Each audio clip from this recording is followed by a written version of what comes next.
হিলু guys, তো তোমাদেরকে আগের পার্টেই আমি বলেছি যে একটা জায়গা যেতে গিয়ে আমরা অন্য আরেকটা জায়গা চলে গিয়েছিলাম। তো আজ তোমাদের সেই গল্পটাই শোনানো যাক, চলো। তো তোমরা যেদিনের ভিডিও দেখছো তারপরের দিন সকালে আমাদের ঠিক ছিল যে আমরা শ্যামসুন্দরী কালী মায়ের মন্দিরে পুজো দিতে যাব। তো সেই জন্য রাস্তায় যেতে যেতে হঠাৎ করে বাবা বলল যে চল তাহলে একটু রাস্তাটা দেখে আসি, যেহেতু কোনোদিন যাইনি।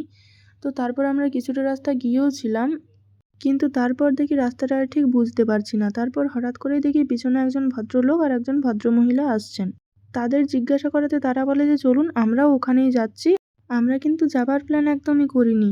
আর ওখানে গিয়ে দেখি আরতি হচ্ছে, আর একটা বাচ্চা ছেলে এত সুন্দর মন্ত্রোচ্চারণ করছিল। শ্রীনীলকণ্ঠায় বৃষধ্বজায় তস্मै শ্রীকারায় নমঃ শিবায়, যেটা দেখে আমাদের সেখানে উপস্থিত থাকা প্রত্যেকের ভীষণ ভালো লেগেছে। আর এই 30শে এপ্রিল রয়েছে অক্ষয় তৃতীয়া উপলক্ষে মায়ের অক্ষয় পাত্রে দান উৎসব।